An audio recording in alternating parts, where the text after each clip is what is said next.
बाद में कोई नहीं बात। सुनो, इतने दिन तक पढ़ते पढ़ते दिमाग हो चुका संकीर्ण, समझ में आया? तो हम हिंदी साहित्य स्टार्ट करने जा रहे दोबारा।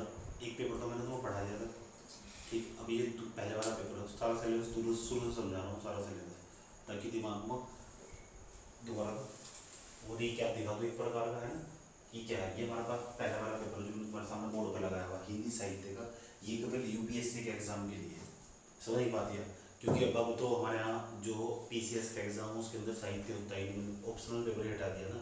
अभी यहाँ है बीपीएससी के अंदर बना हुआ, BPSC Bihar public service commission, उसमें बना हुआ ये वाला सिलेबस अभी, ठीक है। तो अभी हम जो पढ़ने वाले ये क्या होगा, अभी मैं सारा सिलेबस समझा देता हूँ।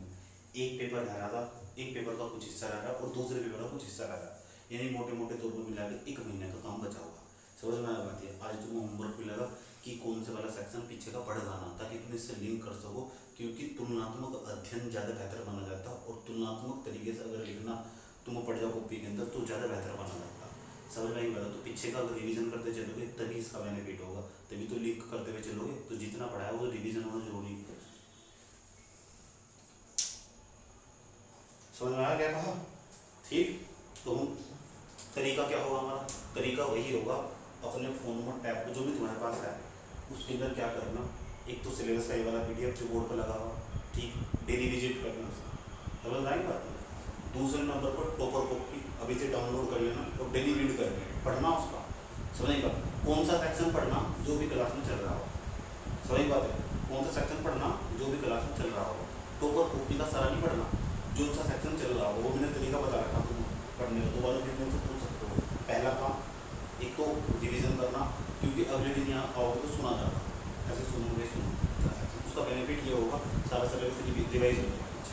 दूसरा तरीका क्या होगा, दूसरा एक बार ये सारा जो सिलेबस तुम्हारी आंखों के सामने से डेली गुजरना चाहिए, समझ बात है। दूसरा क्या है, एक पेपर 20 से लेकर 30 मिनट के आसपास डेली पढ़ना, ताकि तुम क्वेश्चन की नेचर पहचान सको, क्वेश्चन का नेचर किस टाइप का, तो कौन से सेक्शन से कितने सवाल पूछा। पिछले 5-7 साल के पेपर लगातार देखना, एक पेपर डेली देखना, पूरा पढ़ना पेपर क्वेश्चन, ऐसे पूरा क्वेश्चन कभी इस सेक्शन में इतने सवाल थे, इस वाले सेक्शन में इतने सवाल थे, समझ में आया क्या पूछूंगा मैंने नहीं क्या बताया। इसके बाद क्या करना, इसके बाद ये करना, जैसे तुम इसे पेपर हमारा टाइम टेबल फिक्स कर लेना। सबसे पहले उठ के स्टार्ट करना, सुबह को ऑप्शनल से कहानी स्टार्ट होती है। दूसरे नंबर ऑप्शनल में भी कैसे, सबसे पहले क्वेश्चन पेपर पढ़ लो ताकि उसको पता लगेगा कि कौन सा सेक्शन में सवाल है।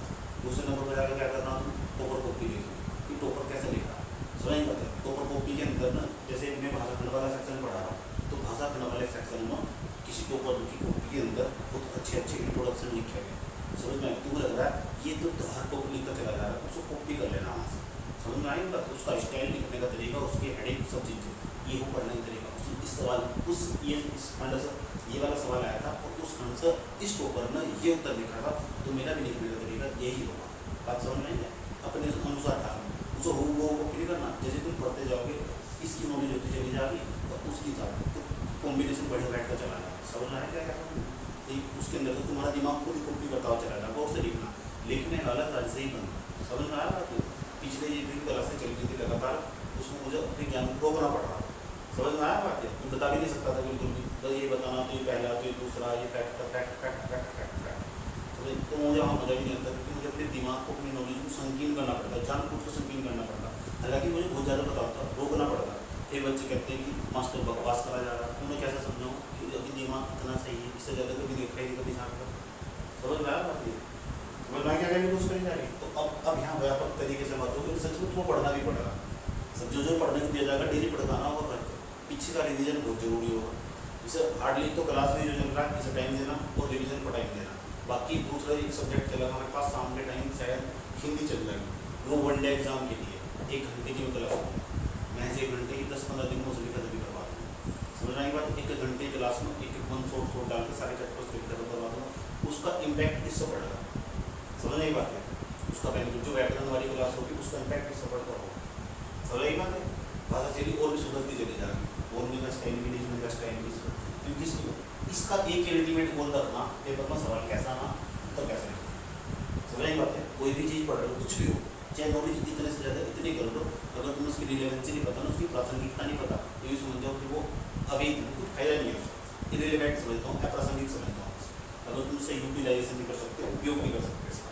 समझ में आया? तो पढ़ते पढ़ते की बात सोच ली कि इसका मुझे यूज कैसे करना और मेरे दिमाग में चीज़ें रहेगी कैसे, इस चीज़ पर ज़्यादा जोर देना और मैं लिख कैसे पाऊँगी, लिख कैसे पाऊँगा। बात समझ में आ रही क्या? कुछ कर लिया कौन कौन सा सेक्टर मैंने पढ़ा दिया, मैं टिक लगाता हूँ चलूँगा और कौन सा सेक्टर आज से स्टार्ट करने वाले उसको मैं बताना चलूँगा। समझ में आया? एक बार पूरा सिलेबस देख लो कि यूपीएससी का सिलेबस है हिंदी साहित्य का। ठीक, कभी बीसीएस में हुआ करता था, ये हटाई दिया नई सिलेबस। चलो आ जाओ पहले नंबर बनाना। समझे क्या क्या कहा आपने? तुम तो हर दिन तुम होमवर्क लेके जाओगे, अगले दिन मुझे सुनाओ जितना ही मैंने पढ़ाया साहित्य के अंदर। ठीक, चलो पहले नंबर पर जाओ। ये खंड हमारे पास, खंड क्या है? ये पहला पेपर हमारे पास। खंड क्या है? हिंदी भाषा और नागरिक नीति का इतिहास। जब ये तो बड़ा टॉपिक होगा हमारे पास। ठीक, इस बड़े टॉपिक के अंदर ये छोटे छोटे टॉपिक है। ये पहला खंड क खंड है, इस क खंड के अंदर ये वाला सेक्शन में पढ़ना।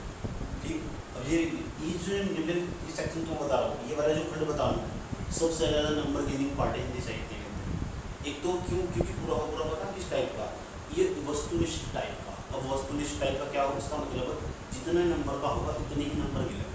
ये चीज़ कभी चेंज नहीं होने वाली, भी बदल बदल कर भी नहीं आप लिख सकते। हिंदी जहाँ से बनी होगी, जिस तरीके से बनी होगी, पहले कहाँ से आई होगी, उसका पूरा एक ऐतिहासिक विकास क्रम होगा। जो उसका ऐतिहासिक विकास क्रम होगा, जब आप लिखते होंगे सब वही लिखते होंगे और सब उतने ही नंबर प्राप्त होते होंगे। समझ नहीं पाते? तो सबसे ज़्यादा नंबर गेनिंग पार्ट है ये वाला, इस हिंदी साहित्य के अंदर ये वाला सेक्शन जो मैं कुछ टाइम समझाने जा रहा हूँ और जो मैं पढ़ाऊँगा भी अब से स्टार्ट 10-15 दिन तक या 20 दिन तक लगातार हमारी हिंदी साहित्य की जो भाषा खंड वाला जो सेक्शन होगा, हिंदी भाषा और नागरिक नीति का इतिहास, इसे भाषा खंड वाला सेक्शन कहते हैं। मैं अपनी भाषा में भाषा खंड वाला सेक्शन कहता हूँ। और ये जो भाषा खंड वाला सेक्शन होगा इसी की क्लास चलने वाली 15 से लेकर 20 दिन के आसपास। इस तमीज से बहस करेंगे, समझ में? बहस करेंगे, डिबेट करेंगे, कुछ तुम पढ़ पाओगे और उसके बाद तुम समझ में कि मास्टर क्या पढ़ा रहा है। तो यही बात है, ताकि तुम प्रॉपर कॉपी तुम्हारा डेली काम होगा, फोल्डर बनाना अच्छी तरीके से। दुनियादारी तो मुँह काट दो, कौन क्या बोल रहा कान बंद कर दो। समझ नहीं बात है? तुम किसी को नहीं जानते, इस साल तो किसी को नहीं जानते, बंद कर दो। सही बात, कान बंद करके बैठ जाओ। मैं तुम्हें जानता नहीं, तुम मुझे नहीं जानते, मेरे पास टाइम भी नहीं है, तुम जा सकते हो, कोई भी हो जाए। समझ में आई बात? अब पहले वाला सेक्शन क्या पढ़ने वाले हैं? हम पढ़ेंगे कि अपभ्रंश क्या हो। जब तुम हिंदी पढ़ते हो तो वहाँ पढ़ते हो अपभ्रंश, छोटा छोटा टुकड़ों में तोड़ कर पढ़ते हो। सच में पढ़ेंगे अपभ्रंश है कितने प्रकार के अपभ्रंश, कहाँ से आई है अपभ्रंश भाषा? जो आप हिंदी बोलते हो, मैं भी हिंदी का प्रयोग कर रहा हूँ, ये भाषा आई कहाँ से? इसका ऐतिहासिक विकास क्रम है क्या? किस इतिहास कैसे डेवलप हुई धीरे धीरे, इससे पहले क्या था? समझ में एक बात है। यदि ईरानियों का क्या प्रभाव पड़ा, अरबों का क्या प्रभाव पड़ा, ऐसे कौन कौन से शब्द आपको पता होना चाहिए। हिंदू शब्द जो हिंदू हिंदू चिल्लाते रहते हैं ना, हिंदुस्तान बना देंगे, ये कर देंगे, वो कर देंगे, हिंदुस्तान ईरानी शब्द है, हटा लो से भी जाए।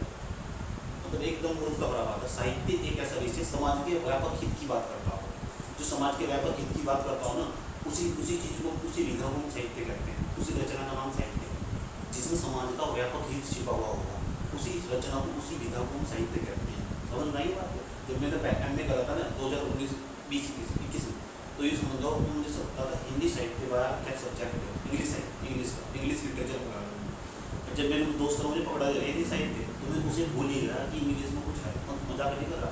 उस टाइम पर भी उसका पहले फिलोसफी भी पढ़ सकता था, दर्शन शास्त्र, तो मुझे लगता था इसका बेस्ट कोई सब्जेक्ट नहीं है। लेकिन मुझे बाद में जाकर पता चला, धीरे धीरे समझ में आना स्टार्ट हो चुका, अलग अलग सब्जेक्ट का सच में अलग अलग महत्व, अलग अलग सब्जेक्ट का अलग अलग महत्व, शायद दूसरे सब्जेक्ट का और अलग ही प्रकार का महत्व हुआ। जैसे मेरे दोस्त ने मुझे बताया था सोशियोलॉजी पढ़नी चाहिए, तो मैं थोड़ा थोड़ा उसको भी काम कर रहा हूँ, सोशियोलॉजी पढ़ने का पूरा प्रयास कर रहा हूँ, वो भी अच्छा है इसे। सही क्या बोलते हैं हिंदी में सोशियोलॉजी? समाजशास्त्र है ना। चलो अब हम ये पढ़ेंगे भाई अपभ्रंश, अपहट कौन सी भाषा हो, प्रारंभिक हिंदी का व्याकरणीकरण कैसे हुआ, अनुप्रयुक्त स्वरूप क्या है इसका, ये हम ये वाला सेक्शन पढ़ रहे होंगे। ये इंपॉर्टेंट नहीं है जिसमें लिखा हुआ ना, सिलेबस वाला तो कुछ भी लिखा चला जाए, ये यूपीएससी की वेबसाइट पर दिया गया सिलेबस है।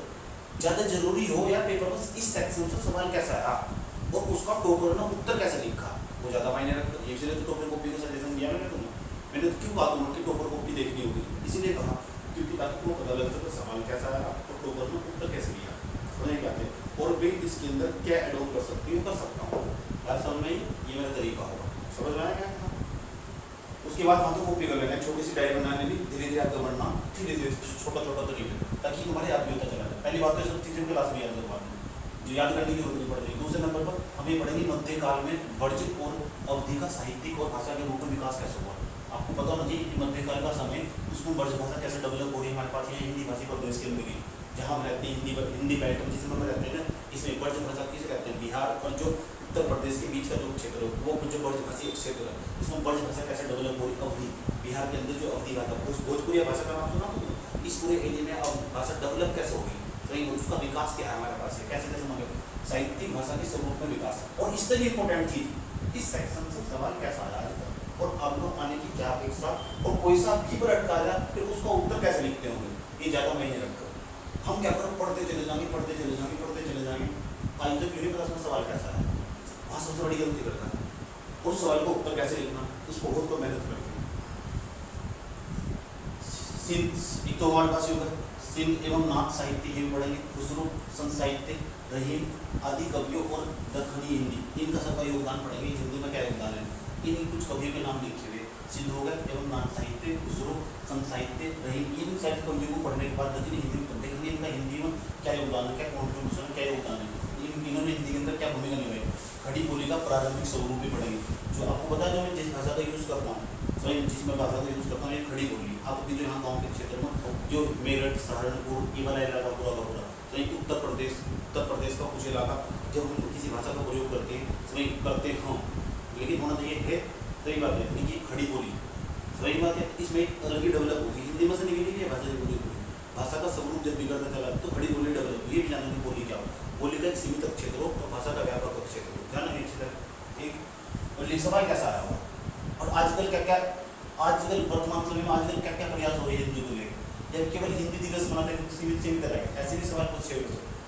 क्या आपने हिंदी को कभी आगे बढ़ाया, क्या आप हिंदी बोलने वाले को उसी नज़रों से देखते हो जिस नज़रों से आप इंग्लिश बोलने वाले को देखते हो, क्या उसे क्योंकि हर भाषा का अपना अपना महत्व हो, तो हिंदी क्या हिंदी अपना आज से 5 साल बाद 10 साल बाद अपना जो हो अपना इतिहास भुला चुकी होगी, मतलब लोग हिंदी को भुला चुके होंगे, अपनी उसकी प्रासंगिकता कम होती चली जाएगी। मेरे हिसाब से सही है बात है, मजाक नहीं कर रहा हूँ। ऐसे 10 साल बाद के आसपास तो हिंदी को गिने चुने शब्द पाओगे, अब बात अलग भले यानी इंसान कुछ दिन पहले बोल दिया हो कि क्या है हमने इंग्लिश का सत्यानाश कर देंगे, लोग इंग्लिश बोलने को शर्म करेंगे, एकदम वाहियात चीज़ है। खुद का लड़का इंग्लिश बोल रहा है और तुम बोल रहे इंग्लिश बोल, सब भाषा का अपना अपना अलग महत्व है। अगर बाहर निकलना सर्वाइव करना आप बिना इंग्लिश के कभी सर्वाइव नहीं कर सकते। मैं दक्षिण भारत में गया था, बड़ी कठिनाई हो जाए अगर आपको इंग्लिश नहीं आती है, सही बात है, अगर आपको इंग्लिश में नहीं आती हो तो नहीं कठिनाई हो जाएगी आपको, आप 3-4 आगे तो किसी मिनट कर जाओ हिंदी को पढ़ने का। अभी इसे पढ़ो कोई दिक्कत नहीं है, आपका इंटरेस्ट होना चाहिए, अच्छी बात है, हिंदी को आपको बढ़ाओ, लेकिन आपको इंग्लिश भी आनी चाहिए। हमें ये बात है। चौथे नंबर का पॉइंट 19वीं शताब्दी में खड़ी बोली और नागरी लिपि का विकास लिखा हुआ। 19वीं शताब्दी में खड़ी बोली कैसे डेवलप हुई और नागरी लिपि जो नागरी लिपि बोलते थे नागरी लिपि बोलते हैं ना, इन नागरी लिपि का विकास कैसा हुआ, लिपि क्या हो समझाने की तरह। 5वें नंबर को हिंदी भाषा और नागरी लिपि का मानकीकरण कैसा हुआ, मानक कैसे निर्धारित कर देंगे भाई, अ से लिखे जाएगा, इसने बताया अ से लिखे जाएगा, वह सही क्यों बनाया ऐसा कर सब चीज़ें समझेंगे ना, ऐसे ही लिखना था कौन कौन सा क्या क्या करते कौन सब चीज़ें हिंदी में। और सबसे इम्पोर्टेंट चीज़ मैंने क्या बताया था, सवाल कैसा उत्तर कैसे लिखना। इसीलिए डेली का रूल है तुम्हारा 30 मिनट का लगातार पेपर देखना और अगले 25-30 मिनट के अंदर तुम्हें कॉपी पढ़ना, यानी ये सब काम आधे घंटे में निपटाना, समझ में आया बात है। उसके बाद आगे बढ़ना, सबसे पहला काम यही है तुम्हारा, सबसे पहले उठोगे सुबह को 5 या 4 के बीच के आसपास उठ जाओ, उठने के बाद सबसे पहले ये काम करो, सबसे पहले टोपर कॉपी पढ़ना, टोपर कॉपी नहीं पढ़ सकते सबसे पहले प्रश्न पत्र पढ़ना हिंदी साहित्य का। ऐसे ही 10 दिन लगेंगे, 15 दिन के बाद सारे तुम्हारे जो मान क्वेश्चन हो चुके होंगे, याद हो चुके होंगे, जब भी कोई पूछेगा अच्छा इस साल में ये सब आया है। उसके बाद क्या करना, अपनी कॉपी पर रिविजन पर बैठना, समझने के 3 काम याद रखोगे, पहला पेपर, दूसरे नंबर पर क्या करना हमारे पास टोपर कॉपी, तीसरे नंबर पर जो क्लास में काम दिया गया है याद करने का उसे याद करना, क्योंकि उसका भी मैं टेस्ट लेने वाला हूँ, समझने की बात है। जैसे कल परसों के टेस्ट स्टार्ट हो जाएंगे, 2 दिन का टाइम देना, चलो भाई चेक कर दीजिए उसका रिविजन, उसका आंसर राइट चल रहा है, टेस्ट कर दीजिएगा, समझने की बात है। यहाँ भी हो सकता है टेस्ट, इतनी बार बताओ समझ में नहीं है और आप अभी पहले खंड हमारे पास है जो चलने वाला, देखो पढ़ो क्या लिखा हुआ, स्वतंत्रता आंदोलन के दौरान राष्ट्रभाषा हिंदी का विकास, राष्ट्रभाषा के रूप में हिंदी का विकास। क्या आज तक हम राष्ट्रभाषा का दर्जा दे पाए और दे नहीं पाए, क्यों नहीं दे पाए, और किन किन व्यक्तियों कितने योगदान रहा। जब भारत का स्वतंत्रता आंदोलन चल रहा था, भारत को आज़ाद करवाने के लिए आंदोलन चला जा रहा था, हिंदी किस तरह डेवलप हुई और हिंदी का क्या हिंदी में राष्ट्रीय स्तर पर मान्यता प्राप्त कर पाई, क्या दक्षिण के लोग इसको एक्सेप्ट कर पाएंगे। सारे एग्जाम्पल जो काम के होंगे उठाए लेना टोपर कॉपी अगर टोपर हो ना, ये बहुत मेहनत कर दो तब लिखो, कई सालों का डेटा तुम पल भर हो चुका हो, समझने की बात है। इसलिए टोपर कॉपी बहुत जरूरी है। कई सालों का डेटा जो है इंपॉर्टेंट तरीके तुम अपने हिसाब से अपने ढाल लो इस चीज़ को, लिखना मत भूलना बिल्कुल भी। अच्छा मुझे एग्जाम्पल अच्छा लग रहा है, अच्छा भाषा पढ़ने वाले शख्स होते हैं बहुत अच्छा एग्जाम्पल लिख रहा है। डेली पढ़ना, डेली पढ़ते पढ़ते तुम्हारे सारा याद हो चुका होगा, ठीक। इसमें मैं आपको सब्जेक्ट पूरा सब्जेक्ट पढ़ाता चला जाऊँगा, तुम उधर से इंपॉर्टेंट उठाते चले जाओगे, तुम्हारा दिमाग ऑटोमेटिक। 7वें नंबर पर भारतीय संघ की राजभाषा और हिंदी स्वरूप का हिंदी का विकास। भारतीय संघ की राजभाषा, जब तक हिंदी को राजभाषा का दर्जा दे रखा और वे रूप में हिंदी का विकास कैसे हुआ? राजभाषा से जब काम काज जितने भी हो रहे कार्य सारे किसमें हो रहे? हिंदी भाषा में हो रहे। 8वें नंबर पढ़ेंगे हिंदी भाषा का वैज्ञानिक और तकनीकी विकास। हमारे पास हिंदी भाषा का वैज्ञानिक और तकनीकी विकास, और इस वाले सेक्शन तो बार बार सवाल पूछ रहा हूँ, समझ में आई बात है? हिंदी भाषा का वैज्ञानिक और तकनीकी विकास। बहुत सारे लोग एक विषय में उठाकर PhD कर रहे हो, मेरे साथ बहुत सारे इस टाइम वर्तमान समय में जो PhD कर रहे हैं, उसको ऐसा हो हिंदी साहित्य पर्यावरण का हिंदी साहित्य को क्या प्रभाव पड़ रहा है, इस टॉपिक पर PhD कर रहा है, इस पर रिसर्च कर रहा है 3-4 समझ नहीं पा जो हिंदी साहित्य में कर रही है। मैं तो इकोनॉमिक्स और मैं तो एरिया डेवलपमेंट बता रहा था कि एक टॉपिक को उठाकर उसके बारे में जानना पड़ा होगा कि पर्यावरण का हिंदी साहित्य क्या प्रभाव है हिंदी में। एकदम यूनिक है ना, समझ बस सोचा ही मैंने भी सुना पहली बार जो सुना टॉपिक बताया अपना ठीक है, गलत तरीके से हम तो इतना सोचते हैं। नागरिक लिपि की प्रमुख विशेषताएं और उनके सुधार के प्रयास तथा मानक हिंदी का समूह। नागरिक लिपि का प्रमुख विशेषता है जो नागरिक लिपि देवनागरी लिपि जो भी यूज कर रहे हो लिखने के अंदर, उसकी क्या क्या फीचर्स होंगे, क्या क्या विशेषताएं होंगी बताना। दूसरा सुधार के प्रयास क्या क्या होंगे ये बताना उसको, और मानक हिंदी का स्वरूप कैसा हो ये बताना मुझे। समझ में आई बात? ये सारा क्रम होगा हमें पढ़ने का, कितने 10-12 दिन तक लगातार इसी चीज़ को पढ़ रहे हो, 15 दिन मान के चलिए कम से कम इस वाले सेक्शन में। मानक हिंदी का व्याकरण की संरचना होता है, सबसे ज़्यादा नंबर देखो तो मैंने कहा ये पार्ट इतना इंपॉर्टेंट है। एक तो तुम्हें व्याकरण में भी काम आ रहा है और दूसरे वाला जितना इंपॉर्टेंट है सबसे ज़्यादा नंबर देगा सब। अगर किसी को अच्छे नंबर प्राप्त करने हो हिंदी साहित्य के तो बच्चे पता क्या करते हैं, गेम खेलते हैं, इस वाले सेक्शन में पूरा रट्टा मार करते हैं तमीज से, वो बहुत बढ़िया का नंबर दे देगा। क्योंकि जब पेपर में व्याख्या आती है, एक पूरा का पूरा दोहा दे दिया, उसकी व्याख्या करके बतानी कौन से पक्ष आया, कहाँ से उत्तरित किया गया, संदर्भ प्रश्न और व्याख्या पूरी जो बिल्कुल बढ़ती है उसको भूलने के चांस ज़्यादा रहते हैं। समझ नहीं पाते, कोई सा भी कहीं से भी किसी भी कवि का उठाकर पूछेगा तो लोग क्या करते हैं, जो मतलब पेपर मेंस लिखते हैं वे क्या करते हैं, इस पर ट्रांसफर हो जाते हैं, इस वाला जाते हैं, वो खूब मेहनत करते हैं इस पर, क्योंकि इसका तो पता ना कि आसान हो या ना हो, सिंह सवाल आना उत्तर विषय में जाएगा तो लोग इसकी तरफ मूव कर जाते हैं। बात समझ में आई क्या कहने जाके? वो खंड ख था पहले पेपर का, जो खंड ख हिंदी साहित्य का इतिहास और इस सेक्शन में वो पढ़ाया अभी और दोबारा भी पढ़ लेंगे एक बार, एक बार तो समझ लो कुछ सेक्शन पढ़ा रखा समझो। हिंदी साहित्य कहाँ से निकला, बात नहीं करेंगे कहा कि हिंदी साहित्य की भाषागीता महत्व और हिंदी साहित्य के इतिहास लेखन की परंपरा, दोबारा भी पढ़ लेंगे, घबराने की जरूरत नहीं है। दूसरे वाले हिंदी साहित्य के इतिहास में चार कालों की साहित्य प्रवृत्ति हमारे पास, ये पढ़ेंगे हम आदिकाल, उसमें सिद्ध को पढ़ेंगे, नाग को पढ़ेंगे, रासो को पढ़ेंगे, साहित्य पढ़ेंगे। इसके अंदर प्रमुख कवि पढ़ेंगे, चंद्र पढ़ जाएंगे हमारे पास, खुसरो हो गए, हेमचंद्र हो गए, विद्यापति हो गए, इन्हें पढ़ेंगे कुछ प्रमुख कवि उसके अंदर। उसके बाद हमारे पास भक्ति काल पढ़ेंगे, सब मेरा इस पेपर का सबसे फेवरेट सेक्शन है, देख लो। इसलिए मैंने कहा बार बार सिलेबस देखना। पेपर 1 के खंड क में कौन सा सिलेबस है, खंड ख में कौन सा सिलेबस हमारे पास, पेपर में कितने सवाल आते हैं और कितने करने होते हैं। समझ बात है, यूट्यूब से भी देख सकते हो आप, अगर बोरियत पैदा करते हो तो यूट्यूब से देख लो, कोई टीचर समझाएगा ज़्यादा अच्छा समझ पाएगा। सही बात है, ऐसे डालो हिंदी साहित्य का प्रीवियस क्वेश्चन पेपर, ऐसा कोई भी समझा रहा हो तो पूरा सेक्शन समझा रहा हो, समझ में आई बात है। तो कौन सा इंपॉर्टेंट है ये पता लगता चल जाएगा, टाइम बचेगा आपका। भक्ति काल जब हम पढ़ रहे होंगे, वहाँ संत काव्य धारा पढ़ रहे होंगे, उसके बाद सूफी काव्य धारा पढ़ रहे होंगे, कृष्ण भक्ति धारा पढ़ रहे होंगे, राम भक्ति धारा पढ़ते होंगे, प्रमुख कवि को पढ़ेंगे। कबीर मेरा फेवरेट, मैंने कहा मेरा फेवरेट है, तो वही बात है। मैं चाहता था यहाँ से स्टार्ट कर सकता था। देख लो हिंदी साहित्य के इतिहास में जो हमारे पास ये ख पार्ट दिख दे रहा है, भक्ति काव्य पढ़ेंगे, संत काव्य धारा पढ़ेंगे, सूफी काव्य धारा पढ़ेंगे, कृष्ण भक्ति धारा, राम भक्ति धारा पढ़ेंगे, पूरी कवि पढ़ेंगे, कबीर को, मोहम्मद जैसी को पढ़ेंगे, सूर पढ़ेंगे हमारे पास, सूरदास को, तुलसीदास दोनों को पढ़ेंगे, बहुत अच्छे। रामायण पर पूरी तरीके से बात होगी, सही बात है। तो इस चीज़ को लेकर हमेशा डिबेट रही, क्या रामायण हकीकत है, ये सब सिर्फ काल्पनिक, यह महज एक रचना, हमेशा डिबेट रही रिलेटिव। लेकिन हकीकत पता चला तो किसी रचना को कितनी लोकप्रियता मिल सकती है, वो रामायण से सीखा जा सकता। कोई रचना कितनी प्रसिद्ध हो सकती मजाक नहीं कर रहा, वो रामायण से सीखता जाता है। महज एक रचना थी, उस रचना में कितनी प्रसिद्धि प्राप्त कर ली, सही बात है। इतनी प्रसिद्धि प्राप्त करने के लोग आज सांप्रदायिक दंगे दिखाते किसी भी समाज के अंदर, उसी चीज को देखो, समझ आई बात। अगर कुछ लिखना होता लिखो, रामायण जैसा ग्रंथ, महाभारत जैसा ग्रंथ, रामायण जैसा ग्रंथ। किसी ग्रंथ की लोकप्रियता किस लेवल पर जा सकती है, आज के समय में नहीं जा सकती। आज के समय में सोशल मीडिया मौजूद है, सही बात है। इसीलिए लोग आज के समय में वेब सीरीज बनाते हैं। आज कोई रामायण देखना पसंद करेगा, आज का बच्चा पैदा होगा रामायण देख लेगा, लेकिन देख रहा हमारा दोस्त हमको दिख जाता था 8 बजे। हमारे अंदर पेशेंस था, धैर्य था। आज की जनरेशन में तो आज की जनरेशन के हिसाब से आज की प्रकृति ना आज की जैसी चीजें जनरेट करती है, वो वेब सीरीज देखना पसंद करता है, समझ नहीं बात है।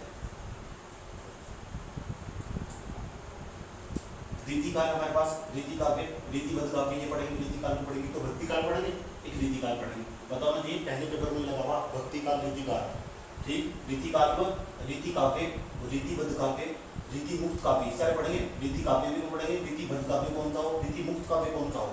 प्रमुख कवि पढ़ेंगे केशव को, वाओ सबसे फेवरेट कवि मेरा बिहारी। जब पढ़ोगे ना सर तो यार क्या गजब का लिखा है। पद्माकर और धनानंद इन दोनों को पढ़ेंगे हमारे पास। आधुनिक काल भी पढ़ेंगे हमारे पास, भक्तिकाल, रीतिकाल, आधुनिक काल। समझने का आधुनिक काल में हम पढ़ेंगे नव जागरण का दौर पढ़ेंगे। नव जागरण में समझाएगा तो ऐसा क्या हो हमारे पास, नव जागरण का दौर। गद्य का विकास पढ़ेंगे, गद्य का। भारतीय हिंदू मंडल प्रमुख लेखक हमारे पास, भारतीय हिंदू मंडल में हमारे पास समझा था ना इन्होंने कैसे आगे बढ़ाया। नाटक भी तो उनका एक प्रकार का भारतीय हिंदू भारत दूरदर्शन, हाँ वो मैंने वो पढ़ाया। बाल कृष्ण भट्ट और प्रताप नारायण मिश्र, इन सबको पढ़ने वाले में आधुनिक कवि हमारे पास। बताओ ना, इसलिए भी कह रहा हूँ बार बार सिलेबस लिखना। सिलेबस तो 5-4 दिन के बाद तुम्हारे याद हो जाएगा, फिर तुम देखने की जरूरत नहीं पड़ने की। ऐसे ही टॉपर कॉपी तुम्हारे याद हो जाएगी, फिर तुम्हें देखने की जरूरत नहीं पड़ने, लेकिन टॉपर कॉपी बार बार देखनी और पेपर भी बार बार देखना, सही बात है। और सिलेबस सबसे पहले सिलेबस देख ले 5-7 मिनट तक अच्छे हो, खंड क्या में खंड खा में हो, बार बार रिविजन, क्योंकि रिविजन का बहुत बड़ा खेल। और अपना टाइम फिक्स कर देना, इस सिलेबस का मेरा 2 घंटे का टाइम फिक्स है, ये मेरे को पढ़ना है, समझ में आई बात। दिमाग भी खुलता होगा, कुछ ढंग की चीज़ें पढ़ रहा होंगे, इन सच में दिमाग खोलते हैं, ऐसे नहीं सच में दिमाग खोलते हैं। जब तुम इन कवियों की कविताएं पढ़ोगे ना, इनकी कोई रचना पढ़ोगे तो सोचोगे हम दुनिया में पीछे कितने पीछे है।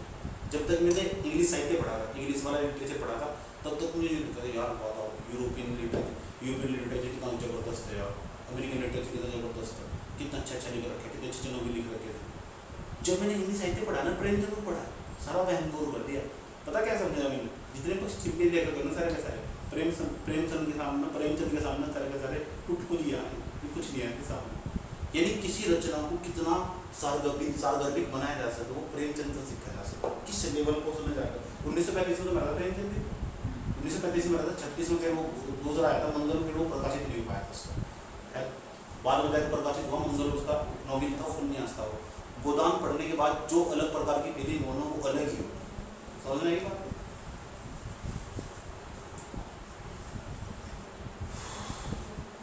आज हमारे पास 10 नंबर हमारे पास आधुनिक हिंदी कविताओं की प्रमुख प्रवृत्तियाँ।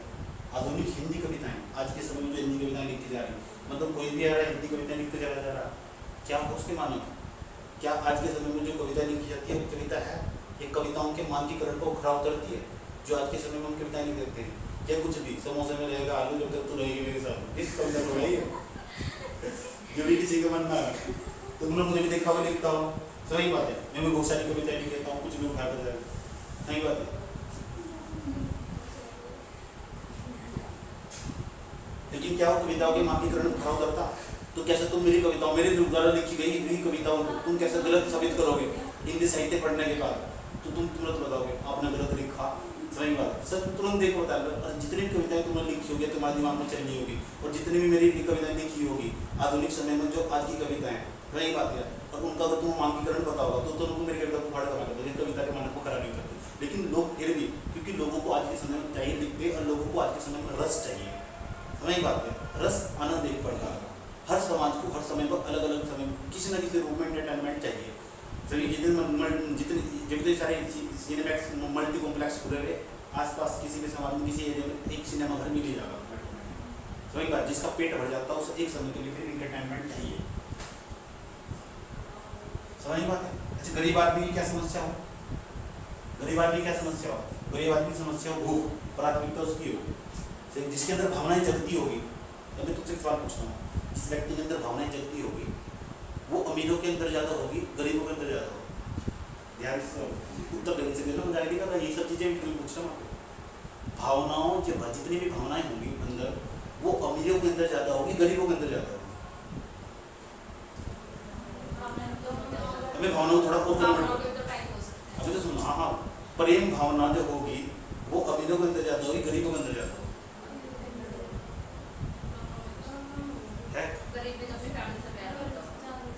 अलग प्रकार हो गया है दूसरे अदर व्यक्ति के लिए।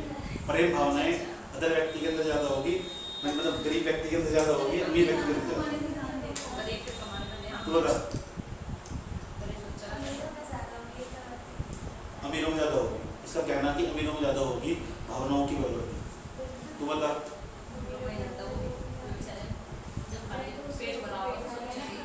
पेट भर जाएगा तब सोचेगा यार प्यार भी करूँ, खाली पेट कहाँ दिखा जाएगी तुम प्यार? तो बता, प्रेम भावना तो ज़्यादा नहीं होगी मेरा भाई। प्रेम भावना, हकीकत यह बात है, प्रेम भावना दोनों का बराबर, उनकी बाहर उत्कीर्णित नहीं हो पाती, बाहर निकल नहीं पाती। समझ में ये बात, याद रखना, सब भावना एक भी हो, लड़की तुम भी हो, लड़की में भी है, लड़के में भी है, लड़के में भी है। प्रेम में सबकी भावना, किसी की दबी में रह जाती, किसी की बाहर आ जाती है। समझ में ये बात?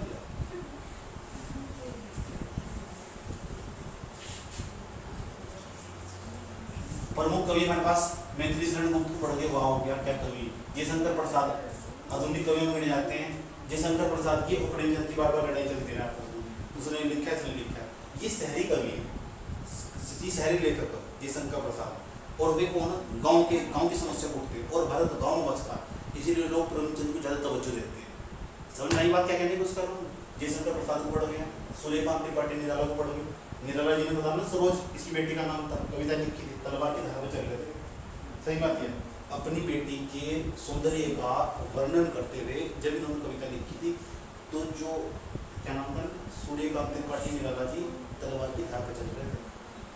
याद रखिए बात, क्योंकि एक भी बड़ी दर इधर हो जाता, ठीक, तो भावनाएं, जो भावनाएं हैं अलग टाइप से लोग अलग तरीके से लेते हैं। तो कितनी बड़ी बात है अपनी बेटी के सौंदर्य का वर्णन करना किसी लेखक के बाद जब उसकी मृत्यु हुई थी। बताया जाने को शायद पढ़ाया जाने को, तो इसी साहित्य सब चीजें याद रहती है, आज पढ़ोगे तो दिमाग खुला होगा। महादेवी वर्मा को पढ़ोगे, ठीक, महादेवी वर्मा के व्यक्तित्व पर उनका क्या, उनके परिवार का क्या प्रभाव पड़ा, राजनीति में कैसे दिलचस्पी जगी या नहीं जगी, हमारे पास घर वाले कैसे लड़ाई लगी थी।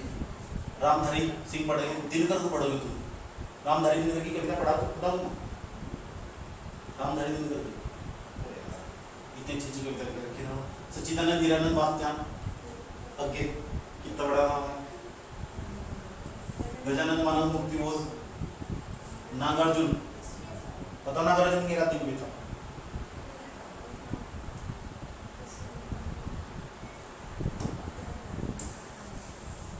ये हमारे पास पहला वाला सेक्शन होगा।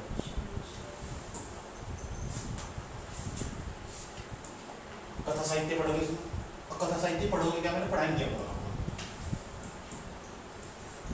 उपन्यास पढ़ लिए, उपन्यास क्या हो और यथार्थवाद क्या हो। यथार्थवाद भी पढ़ाया मैंने तुमको और आदर्शवाद भी पढ़ाया। भारत के जितने भी लोग ना सारे आदर्शवादी बनने की कोशिश करते हैं, आदर्शवादी, लेकिन उनका यथार्थ कभी किसी के सामने नहीं आता। अच्छा, मैं क्या करता हूँ, इस तरह की भाषा शैली यूज करता हूँ, ये यथार्थवादी, आदर्शवादी। मैं क्यों बोलूँ ऐसा, मैं हूँ ही नहीं ऐसा, क्योंकि मेरी भाषा इस तरह डेवलप होती है, मेरे घर में सब ऐसे ही बोलते हैं, इस मामले में ऐसे बोल, तो मैं क्यों किसी के सामने बनावटी बनूँ? तो इसका मतलब क्या होगा, यथार्थवादी। किसी को पसंद आओ तो सही, नहीं पसंद आओ तो भी क्या फर्क पड़ता है, बिल्कुल की फर्क पड़ता है। सही है बात, गलत है? क्यों बनावटी बन दिखाना किसी के अंदर? एक बात बताओ, जो व्यक्ति गांव से शहर में गया, सुन लो, जो व्यक्ति गांव से शहर में गया होगा, गांव से शहर में गया, उसकी भाषा ऐसी जैसे मैं बोल रहा हूँ, और शहर में जाने के बाद वो ओवर एक्टिंग दिखा रहा हो, उन्हीं के साथ सही बोला होगा। अब बताओ, आदर्शवादी या यथार्थवादी? इस पूरी डिबेट हो रही पिछले वाली क्लास में, अब पढ़ जाओ, पता भी चलेगा। प्रेमचंद आदर्शवादी थे, यथार्थवादी थे? स्टार्टिंग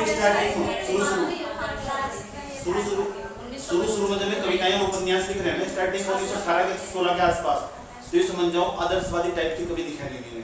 फिर बाद में जाकर प्रेमचंद को भी समझ में आ चुका होगा जैसा होगा ऐसा दिखाना पड़ेगा। इसलिए कौन सा था घिसू माधव वाली कविता थी, कौन सी थी? कफन। कफन के अंदर जाकर उनका पूर्ण रूप से उस कविता थी क्या थी? कहानी। प्रेमचंद की कहानी थी, कौन सी थी? कफन। कफन के अंदर जाकर ये समझाओ पूर्ण रूप से तुम्हें यथार्थवाद दिखाई चमकना स्टार्ट होगा। समझ नहीं पाते उन्हें घिसू माधव थी ना, उसकी सदगति भी ऐसी थी। सही बात है। प्रेमचंद को समझ में आ चुका था जैसा समाज के अंदर चल रहा ना बिल्कुल वैसे ही दिखाओ। गांधीवादी बनने की कोशिश मत करो, गांधीवादी सिद्धांतों को व्यवहार में मत ले पाओ। हिंदी उपन्यासों का उद्भव एवं विकास ये भी हमने पढ़ लिया, ये भी हमने पढ़ लिया, ये भी पढ़ लिया। प्रमुख उपन्यासकार हमने पढ़ चुके, प्रेमचंद को पढ़ा हमने, जैनेन्द्र, यशपाल, रेणु। यशपाल को पढ़ा नहीं की हमने, प्रेमचंद का हमने गोदाम भी पढ़ लिया, फणीश्वर नारायण रेणु का मेलाचल पढ़ लिया। भीषण शाही रहा हमारे पास, इनका भी देख लेंगे। सही बात है। हिंदी कहानी का उद्भव एवं विकास ये भी हमने पढ़ रखा। प्रमुख कहानीकार पढ़ रखे हैं प्रेमचंद, जयशंकर प्रसाद, सच्चिदानंद अज्ञे और मोहन और राकेश मोहन राकेश। आषाढ़ का दिन पढ़ा नहीं इनका, कृष्ण सोबती। अब ज्यादातर तो पिछले साल के सवाल देख के पता लगा ना कहाँ से आ रहे। तो इस अक्सर मैंने पढ़ा रखा, जितना ही पढ़ा रखा उसी चीज को बार बार रिविजन करना। सही बात है। आज तुम सबसे पहले कहाँ से पढ़ना स्टार्ट करते हैं? हिंदी कहानी से। कहानी से तो कहानियों के जो मैंने तुम सेक्शन पढ़ा रहे कॉपी के पढ़ाए थे उसके तुम 10 पेज याद रखो, आराम से कर लोगे बड़े प्यारे के साथ। 10 पेज आराम से याद कर जा सकते, कुछ नहीं है। एक बार पढ़ोगे सारा का सारा रिविजन।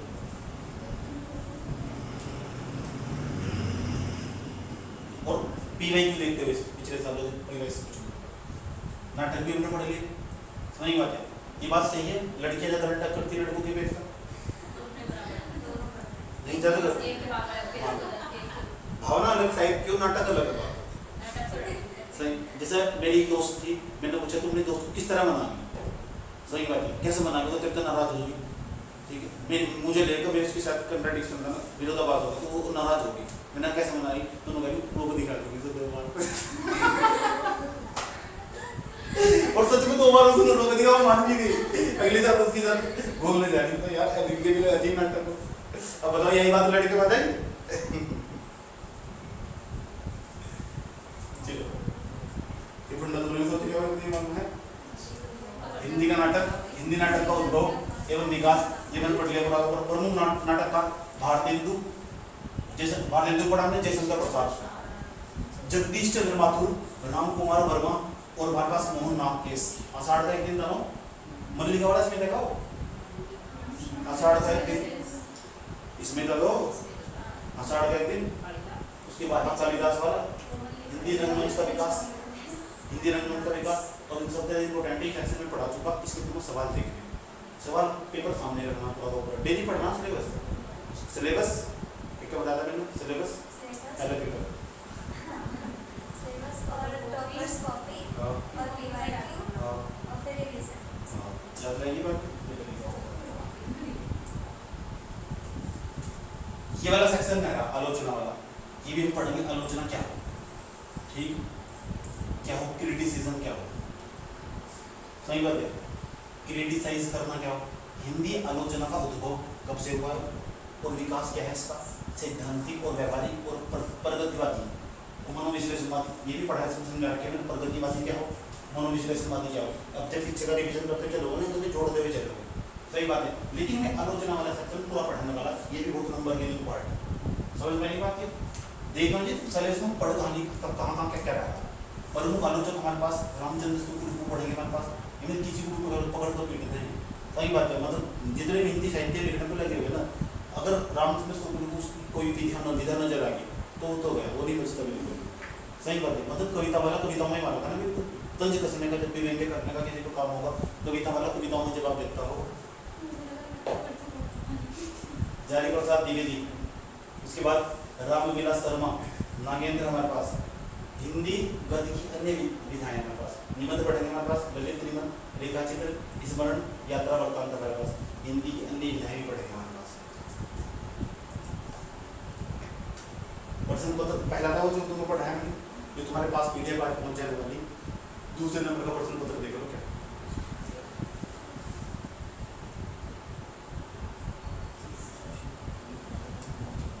पढ़ लो क्या लिखा है, कोई बात नहीं, पढ़ लो पूरा पढ़ लो।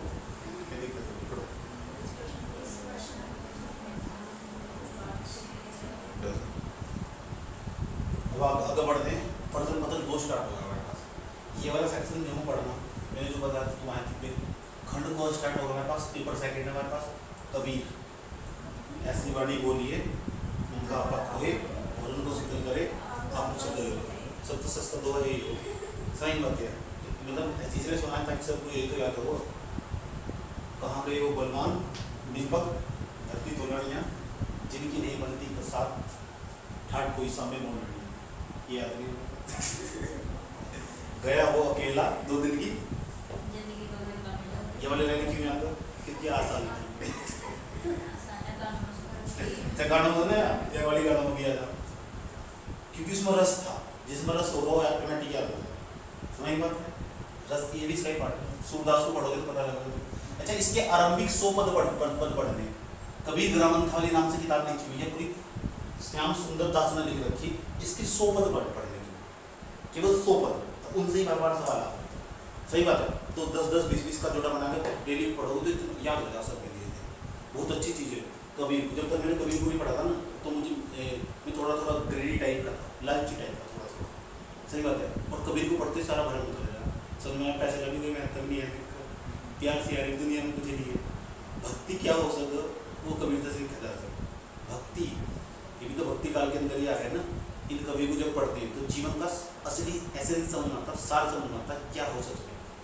ये 100 पद पढ़ने के बाद ना और कबीर को सच में पढ़ने के बाद तुम सच में समझना चुका होगा कि यार सच में जीवन का असली मतलब क्या है। जो तुम पढ़ रहे हो ना, तुम सिलेबस ही पढ़ रहे तुम उस समय नफरत हो जाएगी। सही बात है, एकदम मुझे लगा तुम संत बनने की राह पर निकल जाओ। रियलिटी में जैसे अगर कबीर को पढ़ोगे, तुलसीदास को पढ़ोगे, तुलसीदास को लेकर हमेशा काफी विवाद रहा हुआ। वो विवाद अलग चीज है, जो इन्होंने लिखा वो अलग चीज है। पढ़ेंगे तुलसीदास को, रामचरितमानस पढ़ेंगे, पूरा पढ़ेंगे, उसका सुंदरकांड पढ़ेंगे हमारे पास, कविता वाली पढ़ेंगे, उत्तरकांड पढ़ेंगे उसका। सही बात है। इसे मिलेगी हमेशा डिस्प्यूट रहेगी, बात रहेगी, सारा समझेंगे। कोई रचना इतनी फेमस कैसे हो सकती, ऐसा क्या कारण था इसकी फेमस होने की, इतनी पॉपुलर, इतनी प्रसिद्धि कैसे प्राप्त करके चली गई। कभी मोहम्मद जायसी को पढ़ा हमारे पास, पद्मावत, इसको तो पिक्चर में बनेगी। सही बात है।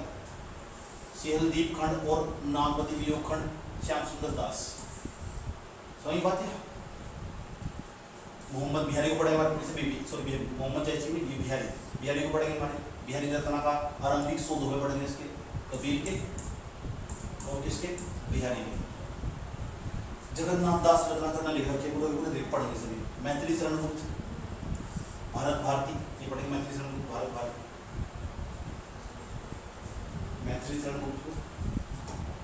और क्या हमारे पास जयशंकर प्रसाद का काम्य नहीं पढ़े, पढ़ा तुमने काम्य के पढ़ोगे पता लगेगा। गीता और श्रद्धा हमारे पास सब। सूर्यकांत त्रिपाठी निराला जी को पढ़ोगे, राग लीला का हमारे पास, राम की शक्ति पूजा और कुकुर। वही बात है। उसके बाद राम किसने रामलीला सर्वनाली रखा है, तो सब एक कुछ नहीं छोड़ना, सब पढ़ना है। रामधारी दिनकर को पढ़ेंगे हमारे पास, कुरुक्षेत्र पढ़ेंगे हमारा, ठीक।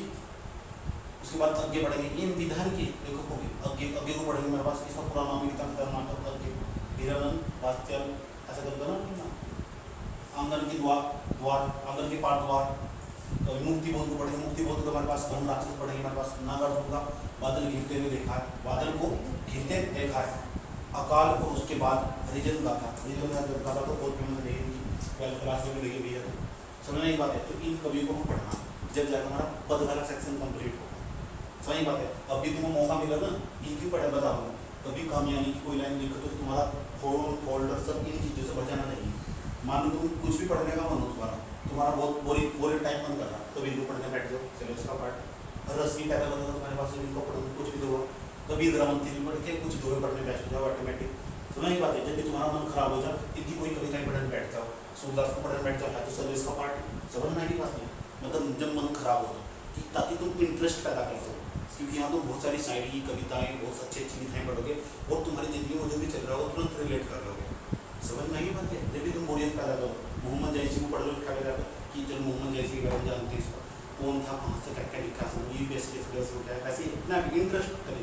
जब भी तो ये हिंदी साहित्य दिया तुम, ताकि तुम लिंक करते हो अपने यहाँ भी बैठ जाओ। मैं तो अभी भी कुछ न कुछ बैठ कर उनके बारे में पढ़ता ही रहता हूँ। जब भी मेरा मन करे जब बोरियत पैदा करो तो मैं कबीर को भाग जाऊँ, जैसे मेरा मूड मौसम के अनुसार बदले। कबीर अकेला बैठा था कबीर। सही बात है। जब कुछ और भी अलग तरीके से पढ़ना, अलग भार की सूरदास, तो सबका अलग अलग मेहनत है ना। मोहम्मद जैसी पढ़ रही पर मोहम्मद जैसी रोचक कहानियाँ पढ़ रही तो अच्छे तरीके से मोहम्मद जैसी पढ़ रही खैर पढ़ लेकर हम लेखक के बारे में जानते हैं पेज इनके अंदर नहीं लगे हुए हैं सोबत उनके बारे में थोड़ा थोड़ा कर बस सिलेबस का पार्ट ना मानते वैसे ही इंटरेस्ट बस ये खाली टाइम था तो खाली टाइम में भी पढ़ाई होती है और तुम बता तुम सिलेबस का पार्ट पढ़ रहे समझ गए। लेकिन ये पता होना चाहिए तब तक तुम डेली का डेली सिलेबस देखोगे इसलिए तो सिलेबस देखने को कह रहा हूँ ताकि तुम्हें पता रहा है तुम्हारे सिलेबस में ये तुम्हारे दूसरे पेपर में लगा हुआ खंड कौम पद साहित्य वाले पार्ट में जो है सिलेबस का पार्ट है तो मैं कौन सा अपना टाइम वेस्ट कर रही हूँ। सही बात है मैं तो अपना टाइम वेस्ट कर रहा हूँ तो मैं तो सिलेबस ही पढ़ रहा हूँ टाइम तो आया समझ में क्या समझे उस पढ़ाई को पढ़ाई मान दोगे तो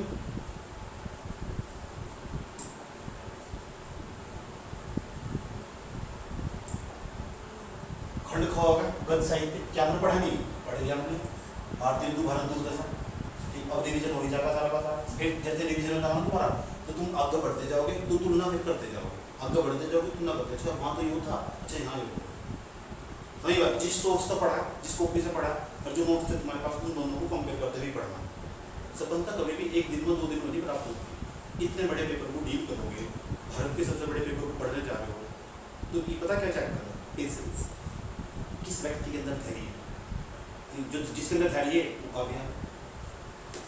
ये तो मैंने पहले बताया था जब तक तुम फैल होने तो मुझे क्या जिंदगी अगर तुम जो चाहते चले गए और तुम टाइम में मिलता चलेगा फिर संघर्ष किसे कहते हैं तुम बताइए मैंने संघर्ष क्या हो तुमने मेहनत करी फटाफट तो सब कुछ मिल गया तो फिर संघर्ष क्या हो तुमको पता ही चल गया अब पता लगा खुद ही डिसिप्लिन में होंगे सब तरीके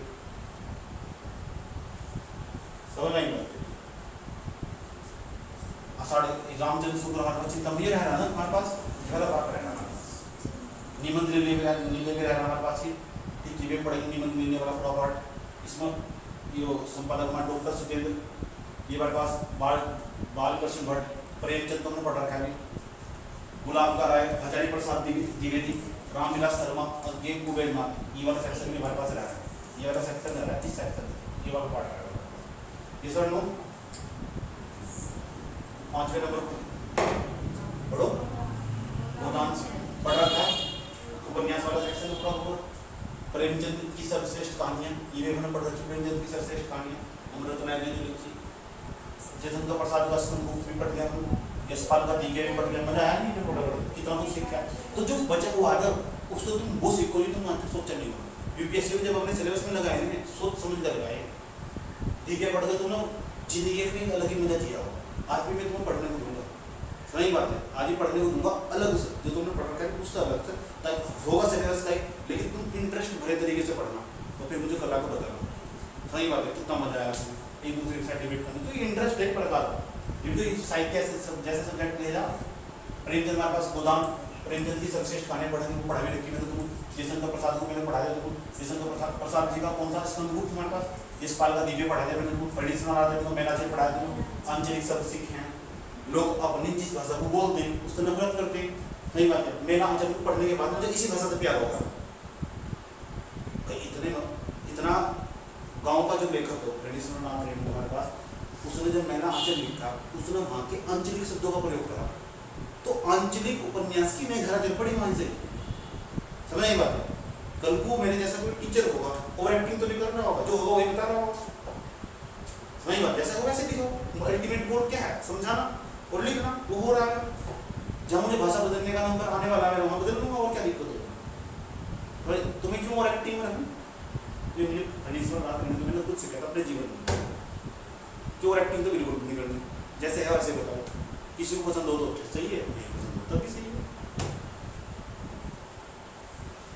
बंधु भंडारी महाभोजी भी पढ़ा हुआ निंदा समझ नहीं बात है तो पूरी के द्वारा डिवीजन लगी राजेंद्र यादव की एक दुनिया समानांतर को कितनी सारी गानें पढ़ी थी तुमने वो कितना कुछ सीखेगा तुमने तो ये सारा जो पोर्सन तुमको पढ़ा दिया गया वो रिविजन करना और जो क्लास में डेली चलने वाला उसको तभी से बैठकर समझना सही बात है कोई प्रॉब्लम पूरा सेक्शन समझना है हिंदी साहित्य वाला पार्ट अब हम कौन सा सेक्शन स्टार्ट करने जा रहे हैं ये भी समझ लो पता लगे ये पीडीएफ तो तुम्हारे पास पहुंच जाएगी फोन में सेव कर लेना फिर फोल्डर बना लेना हिंदी साहित्य हिंदी लिटरेचर वाला पार्ट पूरा ठीक चाहे तो सब निकल कर रख सकते हो तुम्हारे पास होगा भी सिलेबस पहले लिख रखा हो समझ नहीं बात है तो कोई प्रॉब्लम अब हम कहाँ जाने वाले पहले चलो वही लिख सकते हैं पहले वाले पार्ट पहले वाले पेपर का आप पहला सेक्शन पढ़ने वाले हो,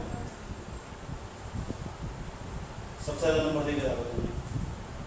अपभ्रंश, इसमें चलेंगे हमारे पास हिंदी भाषा, नागरिक लिपि का इतिहास, अपभ्रंश, अपहट, प्रारंभिक हिंदी का व्याकरण और अनुकूलित शब्दों। अभी मैं तो मास्टर क्या करेगा, टीचर क्या करेगा, अपना सिलेबस पढ़ाओ, बच्चे की क्या रिस्पॉन्सिबिलिटी हो, सवाल पेपर में कैसा आया वो ये नहीं बताने का। बहुत कम टीचर जो बताएंगे इस तरह। मैं जो कह रहा हूँ ध्यान से समझिए ना, ठीक, क्योंकि अगर तुम्हें यही नहीं पता इसका सवाल कैसे आया, उसको उत्तर कैसे लिखना, तो मैं जो भी पढ़ाऊंगा ना वो सब बेकार है। उसमें तुम्हारा रस तो चला जाएगा, उस रस को तुम कॉपी पर उतार पाने के, अब अलग तरीके से उतार पाने के, और अल्टीमेट जो बोलो उससे भटक जाओगे। और यहाँ हिंदी मीडियम वालों को सबसे ज्यादा मात्रा में लोग को वो चीज जरूर पढ़ेगा जो पेपर में नहीं आती, उसको क्योंकि उसमें आनंद होता चला जाएगा। समझ बात है, समझ रही बात। इंग्लिश मीडियम वाला एक स्टेप अगर इनका होशियार हो, अच्छा वो क्या करेगा, वो अपने टाइम की रिलेवेंस समझेगा, उस पर कोई वो ही पढ़ता चला जाएगा, कौन सा जो पेपर का फालतू नहीं पढ़ने का ना, उसको टाइम है। या हिंदी मीडियम वाला क्या करेगा, वो हर चीज पढ़ेगा जो पेपर में नहीं आने, चाहे उसमें मजा आ रहा है, मजा आना चाहिए उसे, सिर्फ उस चीज में मजा आना चाहिए। तो मेरे भाई मजा नहीं देख रहा है पेपर में उतारना था, ठीक। और हाँ, आज का तुम्हारा होमवर्क क्या है ये भी तुम समझ लो, तुम्हारा होमवर्क क्या है अलग से, जो थोड़ा सा पढ़ना, ज्यादा नहीं पढ़ना बिल्कुल भी। ये तो 2-3 घंटे में, 2 घंटे में तुम्हें सारा समाप्त करना। 1 घंटा तो सुबह को दे दिया, एक बाद में जाकर दे दिया, कई बार आपको दे दिया, इस तरह कर दो पूरा कि हाँ मेरा सिलेबस चल रहा, रिवीजन हो रहा, मेरा टीचर सारा, और सारा सिलेबस तुम्हारी आंखों के सामने से उतर कर चला जा रहा। तुम्हारी एज बहुत कम है, कितनी हुई है 21, तेरी कितनी होगी, तेरी 22-23 के आसपास, तो बहुत कम है, 21-22 के आसपास। 21-22 की उम्र हमारे मैंने ट्रेन करते पूरा सारा सिलेबस यूपीएससी को पूरा कर रहा है, तो हल्के वाले रहे तुम 4-5 विधायक बनने में 5 साल लगते हैं, गारंटी नहीं है कोई बना कब नहीं बना, पूरे 5 साल तैयारी करते हैं, लाखों करोड़ों रुपए खर्च करते हैं, तब भी विधायक नहीं बन पाते। नहीं, और तुम फिल्म IAS बनने की तैयारी कर रहे हो, तो समझ रहे बात क्या, आज नहीं तो कल जिस दिन फिल्म से लगा ना, मेंस तुम्हारे हाथ में रखा हुआ, और फिल्म के नंबर भी नहीं जुड़ते, मेंस के नंबर जोड़ते हैं। सही बात है, फिल्म के नंबर थोड़ा ही जुड़ रहे, मेंस के नंबर जोड़ते हैं, और फिल्म से बहुत बड़ा बर्डन बन चुका सामने। लेकिन सही स्ट्रैटेजी से सही तरीके से तैयारी करी जाना, टाइम दिया जाए, ठीक, तो सच में नंबर निकाल जा सकता है। कौन फिर नंबर निकाल के जाएगा, कुछ तो होगा इसका, मतलब तो कुछ गलती कर चले। हमारे पास तो हम इसकी तरफ बढ़ रहे हैं, या हमें ही पढ़ना है वाला सेक्शन हमारा काम होगा। देखो कितने पॉइंट है इसके अंदर, 11 पॉइंट है इसके अंदर, कितने।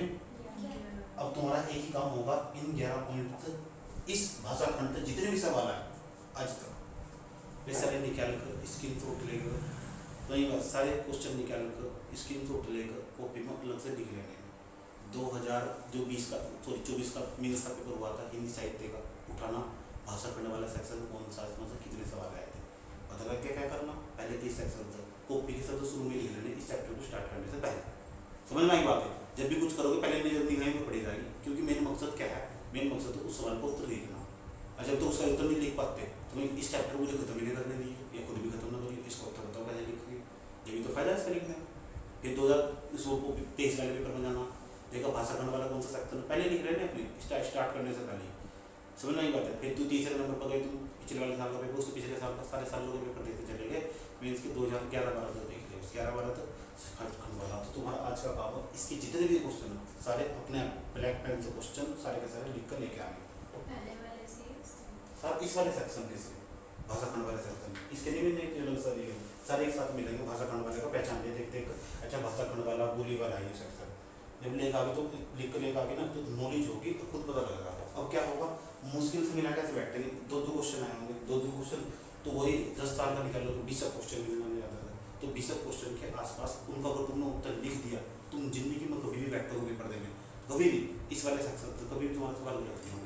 अब उन 20 क्वेश्चन का उत्तर टॉपर ने भी लिखा होगा, वो टॉपर कॉपी अलग अलग वेबसाइट पर, विजन की वेबसाइट पर, दृष्टि की वेबसाइट पर टॉपर की कॉपी पड़ी, वहाँ तो उठा लेना उस टॉपर की कॉपी को, फिर देख लेना भाषा खंड वाला सेक्शन जो चल रहा होगा वही सेक्शन पढ़ना, टाइम भी बच जाएगा तुम्हारा। समझ में क्या कहानी कुछ करी जा रही, इतनी मेहनत अगर तुम कर सकते हो, समझ में तो आएगा, रास्ता पता चलना आसान हो, तो फिर क्या होगा तुम्हारा उस सेक्शन में वो वाला एरिया बड़ा मजबूत होता चला जाएगा। उनसे टॉपर कॉपी खोल ली, जैसे जिसकी 637 खोल ली, 637 काटेगी, टॉपर कॉपी लेके भाषा खंड वाला यो सही बात। पता लगा आज सुबह को तुम रिवीजन कर रहे थे, आज सुबह में तुम्हें रिवीजन करने चाहिए था हिंदी की कहानियाँ।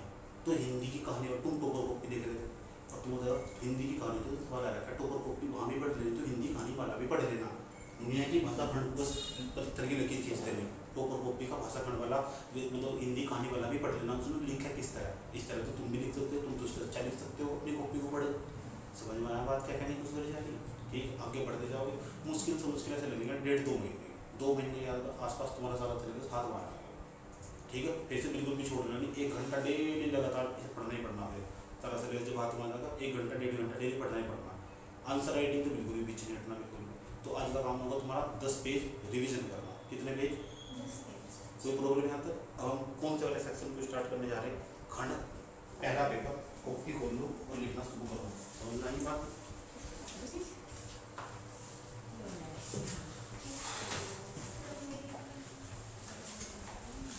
हेडिंग बनाओ, सॉरी पेपर फर्स्ट।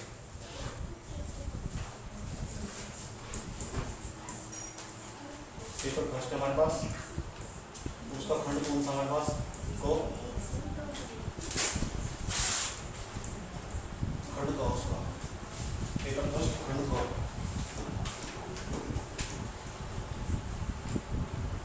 लिखो हिंदी भाषा और नागरी लिपि का इतिहास। इस खंड का नाम है हिंदी भाषा, हिंदी भाषा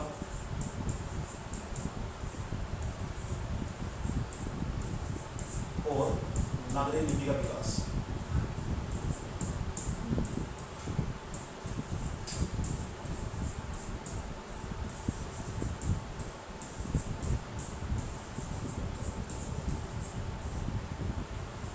हिंदी भाषा और नागरी लिपि का विकास,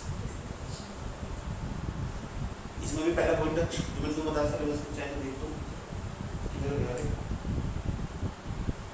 क्या है हमारे पास। हिंदी भाषा और नागरी लिपि का इतिहास लिख करने का विकास लिख लो, इतिहास लिख लो।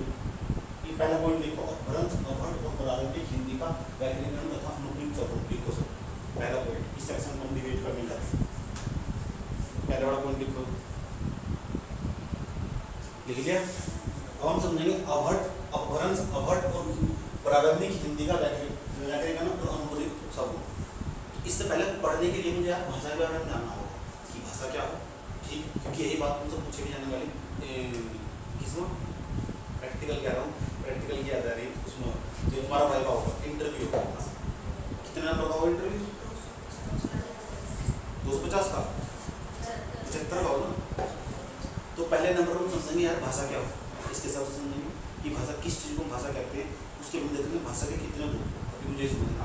फिर जब तो आपको बढ़ेंगे जब हिंदी का नाम ले लेंगे, अपभ्रंश अभट प्रारंभिक हिंदी क्या भाषा ही। तो पहले हम बात कर लेते हैं भाषा हो क्या। पहले नंबर का पॉइंट हमारे पास यार भाषा क्या हो, किस चीज़ को भाषा कहते हैं। समझ में आई बात? किस चीज़ को भाषा कहते हैं, क्या हो भाषा? भाषा एक माध्यम है, शब्द के चारों का विकास कर सकते हैं, भाषा को भाषा धातु मिले बना हुआ, भाषा धातु मिले बना हुआ, उसमें क्या हो विचारों का आदान प्रदान। ठीक है, तो भाषा एक प्रकार का क्या हो, माध्यम, मीडिएटर कोई प्रकार का माध्यम हो। भाषा एक प्रकार का क्या है, माध्यम। तो तुमसे पूछो कि भाषा क्या एक प्रकार का माध्यम हो, इसकी सहायता करते क्या, इसकी सहायता विचारों का आदान प्रदान करते हैं, विचारों का आदान प्रदान करते हैं, आदान प्रदान करते हैं। ठीक, तो भाषा किस अगर किसी व्यक्ति की भाषा ही नहीं होगी यार, अपने विचारों को कैसे व्यक्त करता होगा। तो इंग्लिश भी एक भाषा होगी, उसमें भी तो हम विचारों का आदान प्रदान करते हैं। लेकिन हमारे माइंड में इतनी हावी हो चुकी है, इतनी हावी हो चुकी है, हम मान चुके कि इंग्लिश बोलने वाला व्यक्ति ज़्यादा इंटेलिजेंट है। सही बात है क्या? ये बात सही है कि इंग्लिश बोलने वाले व्यक्ति ज़्यादा इंटेलिजेंट, बहुत पढ़ा लिखा व्यक्ति माना जाए। हाँ, जिस हिंदी बेल्ट में आप रहते हो ना, इस हिंदी बेल्ट में इंग्लिश को ज़्यादा वरीयता दी जाए। दक्षिण भारत में नहीं देते। मैं तमिलनाडु को घूमने गया था, अच्छी तमिल बोलते हो तो ठीक है, तो कायदे के व्यक्ति हो, हिंदी इंग्लिश को कोई मतलब नहीं है। समझ में नहीं पाती। ऐसा गधापन हिंदी बेल्ट में मिलेगा तुम्हें कि हिंदी को हिंदी नहीं मानते। हिंदी बोलने वाले हिंदी की जो बोलता उसे अच्छा नहीं समझते, बेवकूफ़ समझते। 4 लाइन इंग्लिश की बोल रहे तो फटाफट झाड़ के चले जाओगे, वाह क्या क्या पढ़ा लिखा व्यक्ति, एकदम गधा, कुछ पता नहीं। समझ नहीं पाते, मजाक नहीं कर रहा, रियलिटी बात बता रहा हूँ। कुछ 3 साल इंग्लिश पढ़ी, एमए करी, 2 साल इंग्लिश पढ़ी, उसे फिजिक्स का कोई सवाल पूछ रहे तो कहेगा इंटेलिजेंट है। 5 साल अगर 5 साल में उसने लगातार इंग्लिश पढ़ी ली और इंग्लिश सीखने में इंग्लिश बोल को परफेक्ट हो ही गया तो क्या कर 2-3 बार कैसे मतलब समझने की कोशिश तो करो। है तो एक प्रकार की भाषा ही और विचारों को आदान प्रदान करते हैं। तो जहाँ कंफर्टेबल हो, जिस लैंग्वेज में कंफर्टेबल हो उस भाषा को बोलो, क्यों दिक्कत खड़ी करो। अगर हिंदी बोल रहे हो ना, इतनी शुद्ध हिंदी बोल लो, सामने वाले इंग्लिश बोलने वाले को शर्म आए, बात खत्म। सही बात है, ताकि उसा अपने अपने धिक्कारों में इंग्लिश क्यों बोलता हूँ, इतनी शुद्ध हिंदी बोल लो ना, ऐसी कठिन कठिन शब्दावली यूज करो, सिखा तो रखिए ना तुम, इतनी शुद्ध हिंदी बोल लो, बात खत्म। तुम अपनी हिंदी को इतना बेस्ट बना दो, इंग्लिश बोलने वाले को शर्म आए। और इतनी इंग्लिश सीख कर रखो कि तुम इंग्लिश भी बोलनी पड़ेगी तो तुम पीछे नहीं हटोगे समझने के लिए। समझ में आई बात है, बात समझ में आई। अगर हिंदी साहित्य ज़्यादा मना भी से प्रेम करो उसको, समझ में क्या कहा, प्रेम किस तरह करोगे, ऐसी कठिन कठिन शब्दावली। ऐसे तो तुम्हारी कठिन कठिन शब्दावली तुम्हारी लैंग्वेज में आई गई हो, जैसे तुम समाज सोसाइटी तो कटे जाओगे ना, पढ़ने बैठ जाओगे, उसी भाषा उसी को लिख रहे हो, उसी को बोल रहे हो, उसी के दोस्तों में रह रहे हो, उसी से रिलेटेड बात कर रहे हो, ऑटोमेटिक इस तरह की शब्दावली तुम्हारी भाषा के अंदर प्रवेश कर जाती ही होगी। ये तय है। जैसे मैं जिस तरह मैं बोलता हूँ, समझाता हूँ, पढ़ाता हूँ किसी लैंग्वेज में, ऑटोमेटिक तुम किसी को समझाना जाओ इस तरह के शब्द ऑटोमेटिक आपको भी दिखाई देगी तुम्हारी लैंग्वेज। मैंने कहा तुम सालों को खड़ियो पढ़ा तो ये इसी दिमाग में क्या पूरी तरह या लैंग्वेजेस में भाई जैसे सीख ली, इसी लैंग्वेज में पढ़ाना, ऐसे करेगी, ऐसे किया जाता है, ऐसे होता है, ऐसे नहीं होता है। हवाई नहीं इसे लगा तो थोड़ी देर बाद घुटन महसूस होगी, समझना ही बात मजे नहीं निकाला तो फीलिंग नहीं। तो भाषा एक प्रकार का क्या हो, तो भाषा एक प्रकार का माध्यम हो। सही बात है, जिससे हम विचारों को क्या करते हैं, आदान प्रदान करते हैं। समझी बात है, कोई दिक्कत है।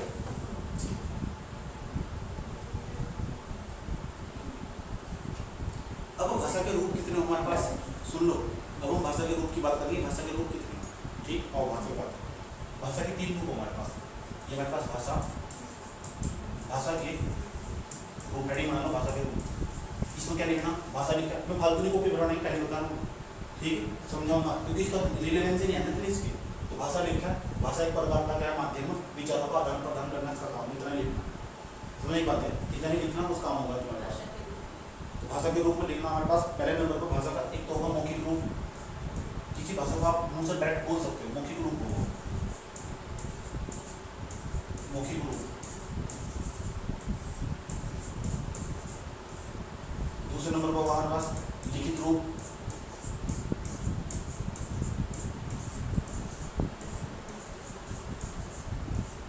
एक हमारे पास सांकेतिक रूप।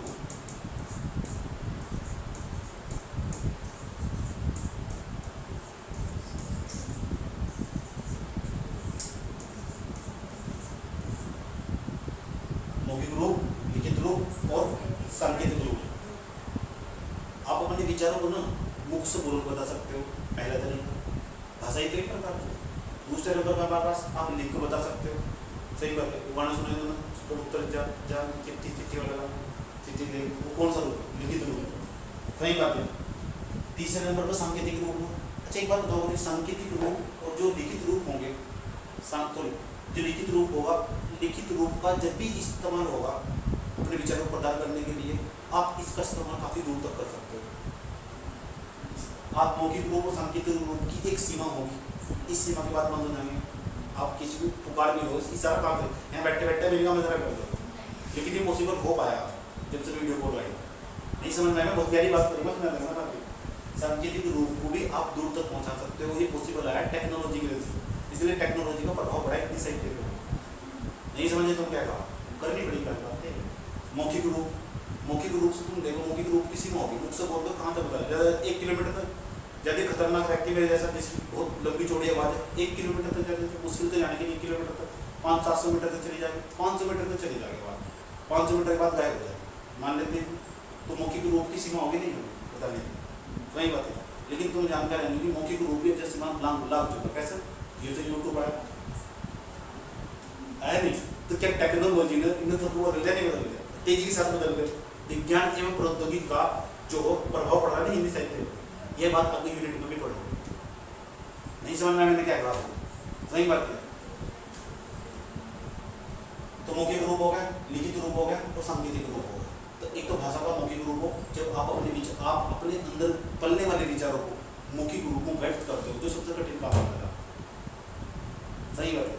विचारों को मौखिक रूप में कठिन करना, क्योंकि बहुत हिचकिचाहट होती है। इस लड़की को बोल कह दिया चल एक काम कर अपना इंटरव्यू दे जाए, तो मुझसे बोल बताना पड़ेगा कि कतरा देंगे पास सही में, तो कठिन काम हो, डिफिकल्ट काम हो, लिखित रूप सबसे आसान हो। सही बात है, बच्चे से डर लिखित रूप सबसे आसान हो, आराम से किसी कुछ भी दे दो, जो कह नहीं सकते ना वो लिख कर कह सकते हो। सांकेतिक रूप में पिटाई हो सकती, सही बात है, सांकेतिक किसी तरफ इशारा कर रहे बैठे बैठे। अब मैडम को कह रहे, मैं जब छोटे छोटे बच्चे मैडम क्या कर रहे, मैडम टॉयलेट जाना कि कौन सा रूप उसके मन में पड़ने वाले विचार सांकेतिक रूप है। समझ बात, साइन बोर्ड लगाया हुआ पूरा रास्ता इधर है, वो सांकेतिक रूप है। सही बात है, संकेतिक तो दे रहा है प्रकार का, उसमें लेकिन रास्ता इधर है, इधर चीज लगा है, इधर से इधर जाना। किसी के यहाँ शादी होती है क्या एरो का साइन बनाते नहीं, सांकेतिक रूप वहाँ खड़ा होकर बोल कर चिल्ला थोड़ा ही बता रहा हूँ, सांकेतिक रूप ही दो वो खड़ा होगा। ये सब नो तो भाषा के कितने रूप हमारे पास, किसी भी भाषा के रूप हो, अभी मैं हिंदी की बातें नहीं करती, कोई भी भाषा हो उसके 3 रूप हो। क्या तो आप उस मौखिक रूप में व्यक्त कर सकते हो, या आप भाषा का एक प्रकार का माध्यम, तो भाषा उस माध्यम से आप मौखिक रूप में व्यक्त कर सकते हो, भाषा के जरिए आप लिखित रूप में व्यक्त कर सकते हो, भाषा के जरिए आप सांकेतिक रूप में व्यक्त कर सकते हो, भाषा के जरिए मतलब माध्यम। ये सब लिखने का मौका मिला है। हाँ, अगर सवाल आ जाए तो टिप्पणी लिखने को आया, 3 रूप को वैसे याद रखने, क्योंकि मैं फालतू नहीं पढ़ाने में पहले ध्यान दिया, मेरे पास टाइम भी नहीं है, मैं उसी चीज़ पर बात करूँगा जिससे लिखने का मौका मिला। और वो आज तुम कैसे पता लगा सवाल कहाँ से आए हुए, वो जो तुम आज घर जाकर सवाल लिखोगे इस वाले सेक्शन के सारे, समझ गए? इतनी बात बताओ, समझ में नहीं आएगी। अब सवाल है, एक वर्ड हम बार बार यूज करते हैं हमारे पास, उसे कहते हैं लिपि। क्या होगा हमारे पास, किस चीज को हम लिपि कहते हैं? क्या बोल रहे हैं इंग्लिश में? स्टाइल, स्टाइल बोल रहा हूं।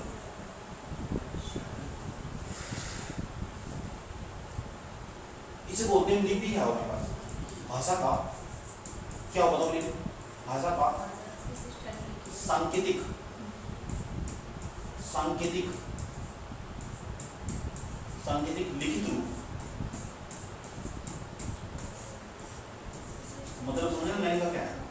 बताओ क्या मतलब है? मैंने बोर्ड पर लिखी है भाषा लिप क्या हो, किस स्टाइल में लिख रहे हैं? भाषा का जो सांकेतिक लिखित रूप हो ना, वही क्या कहलाएगा हमारे पास? लिखित रूप। इसे मैं और भी सरल कर देता हूँ, इसको कहते हैं भाषा का लिखने का तरीका। भाषा का लिखने का तरीका, लिखने का तरीका। इतनी बात बताओ, समझ में नहीं है तो क्या करना तुम्हारे से? हिंदी बोलनी, इतनी हिंदी बोलनी, ऐसी टाइप की हिंदी बोलनी, इंग्लिश बोलने वाले क्या था? सरल। याद रहेगी बात? अमित सागर हमारी जो भाषा है ना हिंदी, उसकी लिपि कौन थी? देवनागरी लिपि। देवनागरी लिपि, देवनागरी लिपि का क्या स्टाइल हो, और 22 से 9 लिखे जाओ। जब भी मैं कोई लाइन लिख रहा हूँ तो इधर से लिख रहा हूँ, ऐसे करके इधर से लिख रहा हूँ। सही बात है। अभी बहुत सारी चीजें पढ़ेंगे देवनागरी लिपि, ये लिखो हमारे पास लिपि के अंदर। अगर बात तुमसे लिपि पूछे, लिपि क्या हो? लिपि हो लिखने का तरीका, किस स्टाइल में आप लिखें, स्टाइल लिख पड़ता है हमारे। जिस लिपि का हम यूज कर रहे हैं ना, देखना जितनी लिपि हो सारी पता लग जाएगी आपको, धीरे धीरे तुम्हारी नॉलेज बढ़ती जाएगी।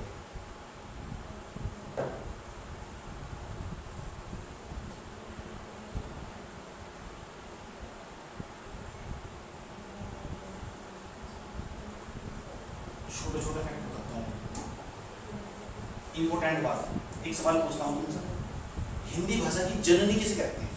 संस्कृत। हिंदी भाषा की, हिंदी की आदि जननी भाषा कौन सी? संस्कृत। अगर आप पॉइंट लिखो, हिंदी की आदि भाषा, आदि के ब्रैकेट में लिखो पहली। हिंदी की आदि, आदि के ब्रैकेट में क्या लिखना? पहली। हिंदी की आदि भाषा जननी या आदि जननी भाषा, हिंदी की आदि जननी भाषा, एरो का साइन लगा के लिख दो क्या? संस्कृत। क्योंकि हिंदी बनी संस्कृत, और इसी चीज पर हमारी डिबेट है, हिंदी संस्कृत तो बनी कैसे? समझ में आई बात है? दूसरा पॉइंट लिखो, अब हिंदी कौन सी भाषा से निकली? सोर्स यानी अपभ्रंश, किस तक? दूसरे पॉइंट में लिखो, हिंदी भाषा कौन सी भाषा से निकली है? लिख दो, छोटे छोटे ऑब्जेक्टिव बातें पूछ ली जाना, बात तो करेंगे, डिबेट तो करेंगे। हिंदी भाषा कौन सी भाषा से निकली है?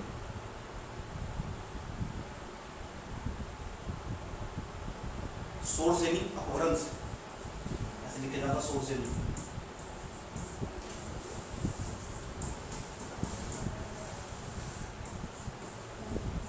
अपभ्रंश।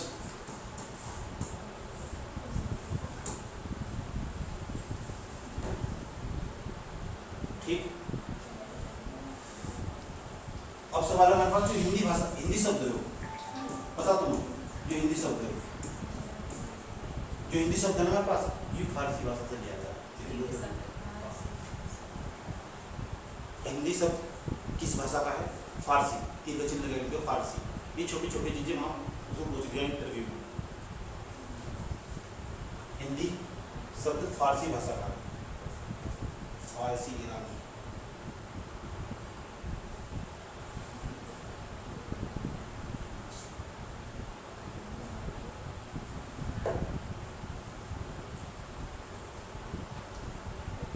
तुम्हारा भारतीय तो बात करने वाला नहीं होती है।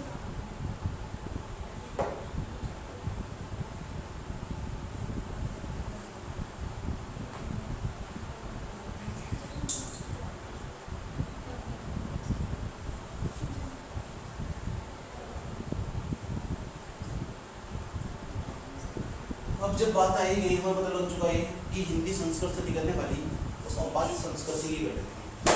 सही बात है कि संस्कृत हिंदी कैसे बनी। आज हमारी क्लास का एक विराम लेने वाली है, संस्कृत हिंदी कैसे बनी है। ठीक, एक हमारे पास संस्कृत लैंग्वेज, ये संस्कृत हमारे पास। अब संस्कृत, जब भी तुम संस्कृत के बारे में बात कर रहे होंगे तो संस्कृत के बारे में बात कर रहे होंगे 1500 BC से लेकर 1500 ईसा पूर्व से लेकर BC लिख दूं, कोई दिक्कत तो नहीं, 500 BC तक, 500 BC तक तुम इसके बारे में बात करोगे। सही बात है, 1500 BC से लेकर 500 BC तक तुम बात करोगे। कहते हैं ना तुम अशोक का जो शिलालेख है वो कौन सी भाषा में? प्राकृत भाषा में है ना। पता लगेगा कौन सी थी, कहाँ से आई, तो रटते हैं क्या हुआ पेपर में था।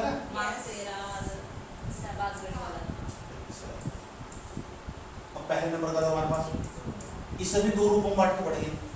हिंदी कब कहाँ कौन सी बदली, सॉरी संस्कृत, संस्कृत के दो रूप हमारे पास। एक तो हमारे पास वैदिक रूप, कौन सा?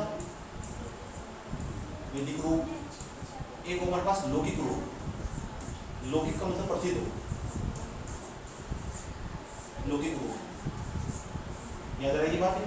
एक तो हमारे पास वैदिक रूप, एक लौकिक रूप। जब आप वैदिक रूप की बात कर रहे होंगे तो 1500 BC से लेकर समझो 1000 BC तक का जो टाइम पीरियड होगा, 1000 BC तक का, 1000 BC तक यानी लगभग 500 साल तक वैदिक रूप रहा हमारे पास। अब वैदिक रूप में क्या क्या होगा पहले समझ लो। संस्कृत की बात चली है, अभी हिंदी भी बहुत दूर अभी नहीं आई है। 1500 BC तक पहले हमारे पास संस्कृत चली थी, 1000 BC तक भी हमारे पास वैदिक संस्कृत रहेगी, बहुत कठिन हुआ करती थी। वेद भी इसी भाषा में लिखे गए थे, इसीलिए वैदिक संस्कृत कहते हैं। हमारे पास 1500 BC से लेकर 1000 BC के आसपास। मैक्स पुनर ने बताया जो हमारे पास जो वेद है सारे के सारे वेदों की रचना कहाँ तो हुई थी। मैक्स पुनर ने बताया जो बाहर से ईरानी है उन्होंने वेदों की रचना करी। सबका अलग अलग हिसाब है, लेकिन वैदिक रूप में जो लिखे गए थे हमारे पास वो वेद ही थे हमारे पास। वेद वैदिक रूप में लिखे गए थे और वैदिक रूप संस्कृत का ही भाग था। संस्कृत की थी बहुत लोकप्रिय थी, बहुत कठिन हुआ करता था पढ़ना, आसान भी नहीं है तो पढ़ना। लौकिक रूप हमारे पास तुम्हें दिखाई देगा 1000 BC से लेकर हमारे पास 1000 BC से लेकर बताओ कब तक दिखाई देगा हमारे पास लौकिक रूप हमारे पास 1000 BC से लेकर 500 BC तक। कहाँ तक? 500 BC, ये लौकिक रूप। तो कोई भी भाषा हो, ध्यान से सुनना, कोई भी भाषा कभी भी एक जैसी नहीं रहती, वो ना एक समय के बाद धीरे धीरे बदलती जाती है। याद रखना, भाषा हमेशा परिवर्तनशील होती है। भाषा की विशेषता हो, अगर पढ़ेंगे भी इस बात में, भाषा की एक विशेषता या हो कि यार भाषा में कभी भी एक जैसी नहीं रहती। भाषा हमेशा देश काल परिस्थिति के हिसाब से बदलती रहती है और एक समय के बाद भाषा परिवर्तनशील होती है। उसके कई सारे कारण भी हो सकते हैं। याद रहेगी, इतनी लाइन तो याद रखो, भाषा देश काल परिस्थिति के हिसाब से बदलती है और एक समय के बाद भाषा को बदल जाना ही होता। इसके बहुत सारे कारण हो सकते हैं। सही बात है, एक कारण हो सकता एक संस्कृति, आपकी संस्कृति के सामने आपकी संस्कृति की कोई ना कोई भाषा होगी और दूसरी संस्कृति भी कोई ना कोई भाषा होगी। एक संस्कृति जब दूसरी संस्कृति के सामने मुँह थाई झाँक रही हो तो समझ लो कि उनका मिश्रण हो जाता और मिश्रण होने के साथ उनकी भाषा बदल जाती है। ये समझ में क्या बोल रहा है? एक संस्कृति जब दूसरी संस्कृति के सामने झांक रही होगी तो ये समझ जाओ तो दोनों संस्कृति की भाषा होगी। जब दोनों संस्कृति का मिलाप होगा तो एक अलग प्रकार की भाषा विकसित होती है, मिली जुली संस्कृति का। एक कारण बताया मैंने तुमको, समझ में यही बात क्या वैदिक रूप, लौकिक रूप हमारे पास। अभी वैदिक रूप को हम इतनी बढ़िया तभी देखें, पढ़ाएंगे भी सभी, लेकिन मैं तुमको समझाने जा रहा हूँ लौकिक रूप का क्या हाल चाल है, ये लौकिक रूप कैसे विकसित हुआ। लौकिक रूप हमारे पास, लौकिक रूप कब से कब तक रहेगा, 1000 BC से लेकर हमारे पास 500 BC तक। तुमको पता 500 BC से लेकर प्रथम शताब्दी तक कौन सी भाषा विकसित होने वाली है। हमारे पास लौकिक रूप, हमारे पास अब हमारे पास प्राकृत भाषा विकसित होगी। और तुमको पता नहीं, मैंने तुमको बौद्ध धर्म जैन धर्म पढ़ाया था, प्राकृत भाषा। यस, लौकिक भाषा का जब रूप बिगड़ना स्टार्ट हुआ, लौकिक भाषा का जब रूप बिगड़ना स्टार्ट हुआ तो प्राकृत भाषा ने जन्म लिया। और प्राकृत भाषा ये वही टाइम हमारे पास गौतम बुद्ध के आसपास का टाइम, बौद्ध धर्म जैन धर्म का टाइम आता था। BC से लेकर हमारे पास प्रथम यानी हमारे पास पहली शताब्दी तक, पहली शताब्दी तक।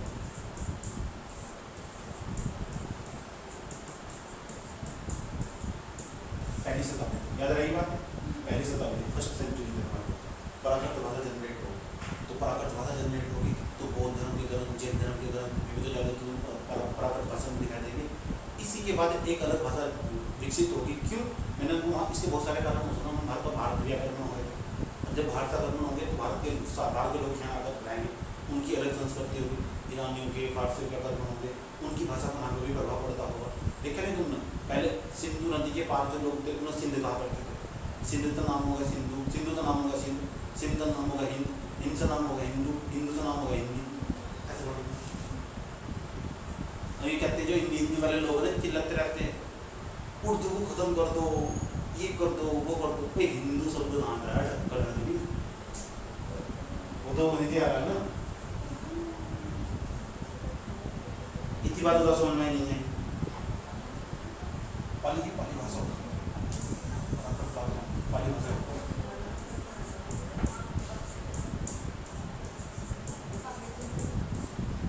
पाली का रूप बिगड़ा तो फिर प्राकृत भाषा है।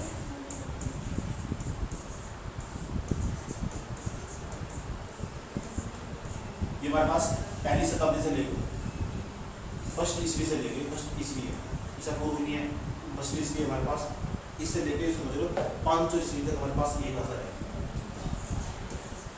500 ईस्वी क्या है, AD क्या है, 500 ईस्वी तक हमारे पास प्राकृत भाषा रहने वाली। अब देख लो भारत के अंदर क्या हाल चल रहा होगा।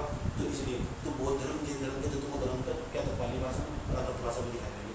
इसी के आसपास का तो टाइम पीरियड दिखाई देगा। तो सही बात, कुछ पाली भाषा में दिखाई देंगे, कुछ प्राकृत भाषा में दिखाई देंगे। प्राकृत भाषा का भी रूप बिगड़ा, प्राकृत भाषा का भी रूप बिगड़ा। इस तरह भाषा बड़ी अपभ्रंश भाषा। कौन सी भाषा? अपभ्रंश।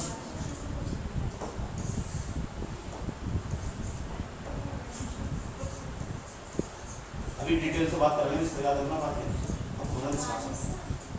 और जब अपभ्रंश भाषा का रूप बिगड़ा ना हमारे पास, चलिए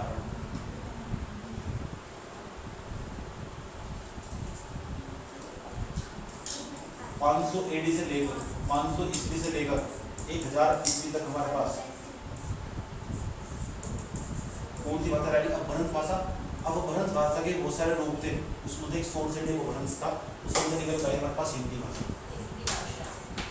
याद रही बात है, कौन सी भाषा निकल गई? हिंदी भाषा। और हिंदी भाषा को हम अब तक बोल रहे हैं। सही बात है। 1000 BC से लेकर 1000 के आसपास, 1000 ईस्वी से लेकर 1000 ईस्वी से लेकर और अब तक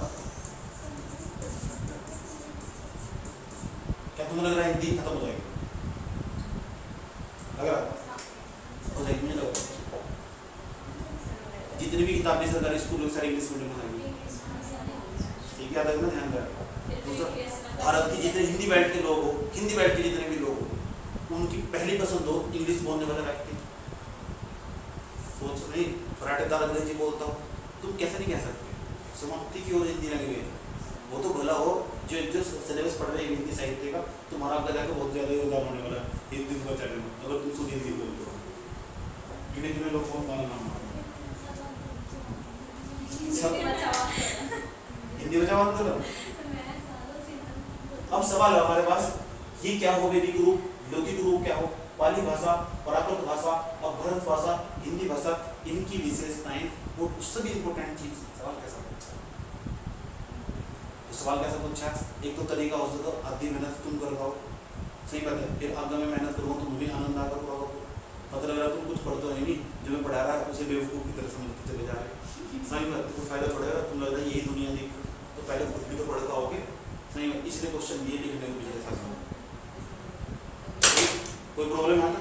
आज ही क्लास में ये नोट हैं, उससे कल डिटेल से डिस्कस करते हैं, नोट करो से विचार।